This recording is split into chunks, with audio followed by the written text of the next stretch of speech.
ಹರಿರಾಮ ಪಾಂಡೆ ಅಂತ ಆತನ ಹೆಸರು. ದೇವಗಢ ನಿವಾಸಿ, ಜಾರ್ಖಂಡ್ನವನು.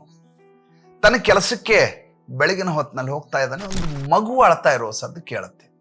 ತಿರುಗಿ ನೋಡ್ತಾನೆ, ಒಂದು ಮರದ ಕೆಳಗೆ ಅದೇ ತಾನೇ ಹುಟ್ಟಿರುವಂಥ ಮಗು. ದುರಂತ ಅಂದ್ರೆ ಆ ಮಗುವಿಗೆ ಕೆಂಜಿರುವೆಗಳೆಲ್ಲ ಕಚ್ಚುತ್ತಾ ಇದ್ದಾರೆ, ಇರುವೆಗಳು, ಕೆಂಪಿರುವೆಗಳು. ನೋಡ್ತಾನೆ, ವಿಹ್ವಲಗೊಂಡು ಬಿಡ್ತಾನೆ. ತಕ್ಷಣ ಮಗುವನ್ನು ಎತ್ಕೋತಾನೆ, ಸುತ್ತಮುತ್ತಲು ನೋಡ್ತಾನೆ, ಯಾರೂ ಇಲ್ವೇ ಇಲ್ಲ. ತಕ್ಷಣ ಆ ಮಗುವನ್ನು ತೆಗೆದುಕೊಂಡು ಹೋಗಿ ಆಸ್ಪತ್ರೆಗೆ ಅಡ್ಮಿಟ್ ಮಾಡ್ತಾನೆ. 21 ದಿನಗಳ ಕಾಲ, ನೀವು ನಂಬಿ ಬಿಟ್ಟಿರ್ಬಿಡಿ, 21 ದಿನಗಳ ಕಾಲ ಶುಶ್ರೂಷೆ ಮಾಡ್ತಾನೆ.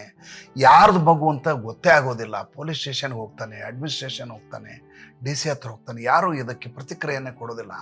ತಾನೇ ಸಾಕ್ಲಿಕ್ಕೆ ಶುರು ಮಾಡ್ತಾನೆ. ಅದಾದ ಮೇಲೆ ಯಾವ ರೀತಿಯ ಸಂಪ್ರದಾಯ ಊರಲ್ಲಿ ಬೆಳೆಯುತ್ತೆ ಅಂದ್ರೆ, ಈ ದೇವಗಢದಲ್ಲಿ ಯಾವುದೇ ಈ ರೀತಿಯಾದಂಥ ಅನಾಥ ಶಿಶು ಸಿಕ್ಕರೆ ತಗೊಂಡ್ಬಂದು ಈ ಶ್ರೀ ಹರಿಪಾಂಡೆ ಹತ್ರ ಕೊಡೋಣ ಅಂತ, ಹರಿರಾಮ್ ಪಾಂಡೆ ಅಂತ. ಬಂದಂಥ ಮಕ್ಕಳನ್ನೆಲ್ಲ ಈತ ಸ್ವೀಕಾರ ದತ್ತು ಮಾಡ್ಕೊಳ್ಳೋದು, ಆ ಮಕ್ಕಳನ್ನ ಸಾಕೋದು, ಬೆಳೆಸೋದು, ಮಾಡೋದು ಮಾಡ್ತಿರ್ತಾನೆ. ನೀವು ನಂಬಲ್ಲ, 35 ಜನ ಮಕ್ಕಳನ್ನ ಸಾಕುವಂಥ ಒಂದು ಹಂತಕ್ಕೆ ಬರ್ತಾನೆ. ಈತನ ಹತ್ರ ಯಾವುದೇ ರಿಸೋರ್ಸ್ ಇಲ್ಲ. ಕೊನೆಗೆ ಈತ ತನ್ನ ಜಮೀನನ್ನು ಮಾರ್ತಾನೆ.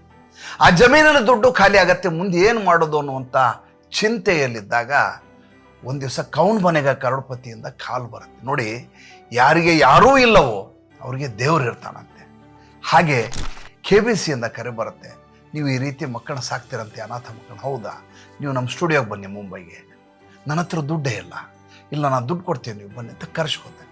ಅಲ್ಲಿ ಎಲ್ಲ ಸೆಲೆಬ್ರಿಟಿಗಳು ಈತನ ಕರುಣಾಜನಕ ಕಥೆಯನ್ನು, ಈತನ ಸೇವಾ ಕೈಂಕರ್ಯವನ್ನು ಕೇಳಿ ಧಾರಾಳವಾಗಿ ದಾನ ಮಾಡಲಿಕ್ಕೆ ಶುರು ಮಾಡ್ತಾರೆ.